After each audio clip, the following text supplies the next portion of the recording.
Welcome to শর্মিলার রান্নাঘর। শর্মিলার রান্নাঘরে সবাইকে স্বাগত। না বন্ধুরা, আজকে কিন্তু আমি কোনো রান্নাবান্না করব না। আজকে এই সুন্দর কেকটা আমি তৈরি করে দেখাবো। তো ভিডিওটি স্কিপ না করে পুরোপুরি দেখার অনুরোধ রইল। তো চলুন দেরি না করে কেকটা কিভাবে তৈরি করলাম সেটা দেখে নেওয়া যাক। এখানে আমি একটা কেকের স্পঞ্জ আগে থেকেই তৈরি করে নিয়েছিলাম।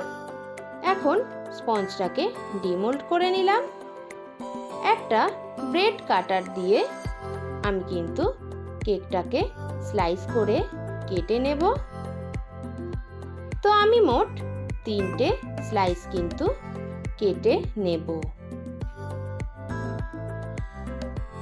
তো দেখুন আমার কিন্তু কাটা হয়ে গেছে। এখন একটা স্লাইস আমি নিয়ে নিলাম। ওপর থেকে দিয়ে দিচ্ছি সুগার সিরাপ।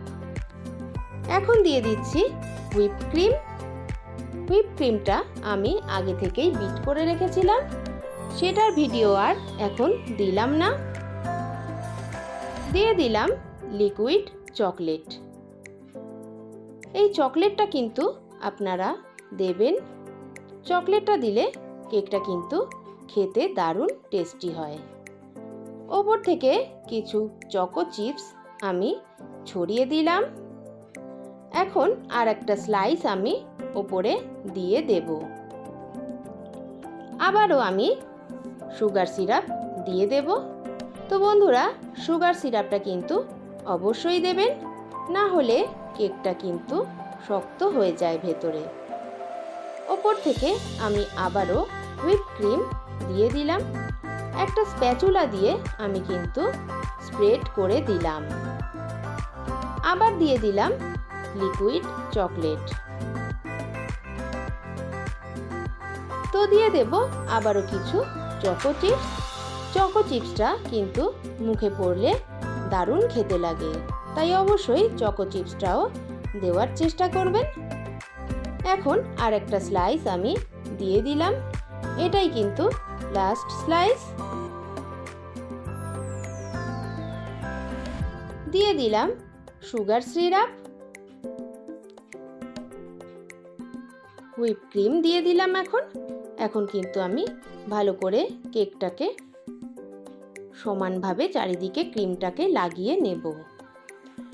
তো এখন একটা কেক স্ক্র্যাপারের সাহায্যে আমি কিন্তু কেকটাকে শেপ দিয়ে দেব।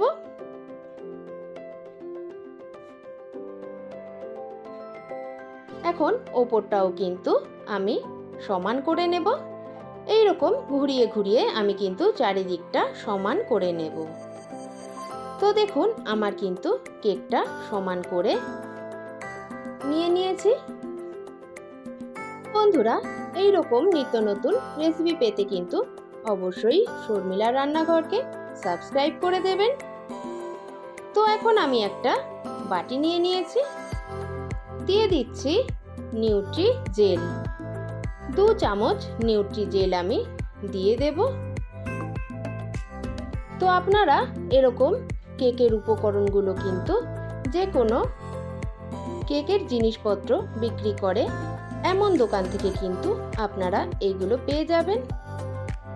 দিয়ে দিচ্ছি 2-3 ফোঁটা ফুড কালার আর 1 চামচ জল কিন্তু আমি দিয়ে দিয়েছিলাম। এখন চামচ দিয়ে আমি ভালোভাবে মিশিয়ে নেব, যাতে কোনো দানা দানা ভাব এর মধ্যে না থাকে। তো দেখুন আমার কিন্তু ভালোভাবে মেশানো হয়ে গেছে। এখন আমি একটা পাইপিং ব্যাগে জেলটাকে ভরে নিয়েছি। ওপর থেকে আমি এইভাবে স্প্রেড করে দেব। সাইড থেকেও আমি কিন্তু ভালোভাবে নিউট্রি জেলটাকে দিয়ে দেব।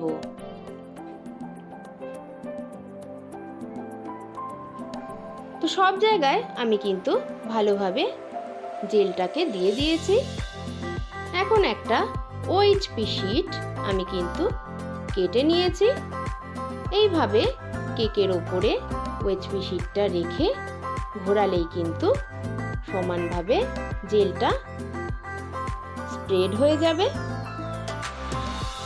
তো দেখুন এইভাবে টানলেই কিন্তু জেলটা চারিদিকে সমানভাবে হয়ে যাচ্ছে। তো এখন আমি সাইডগুলোও কিন্তু একইভাবে করে নেব। তো বন্ধুরা দেখুন আমার কিন্তু চারিদিকে ভালোভাবে জেলটা লাগানো হয়ে গেছে আর আমার কেকটাও তৈরি হয়ে গেছে। তো বন্ধুরা তৈরি হয়ে গেল আমার দারুণ দেখতে একটা কেক।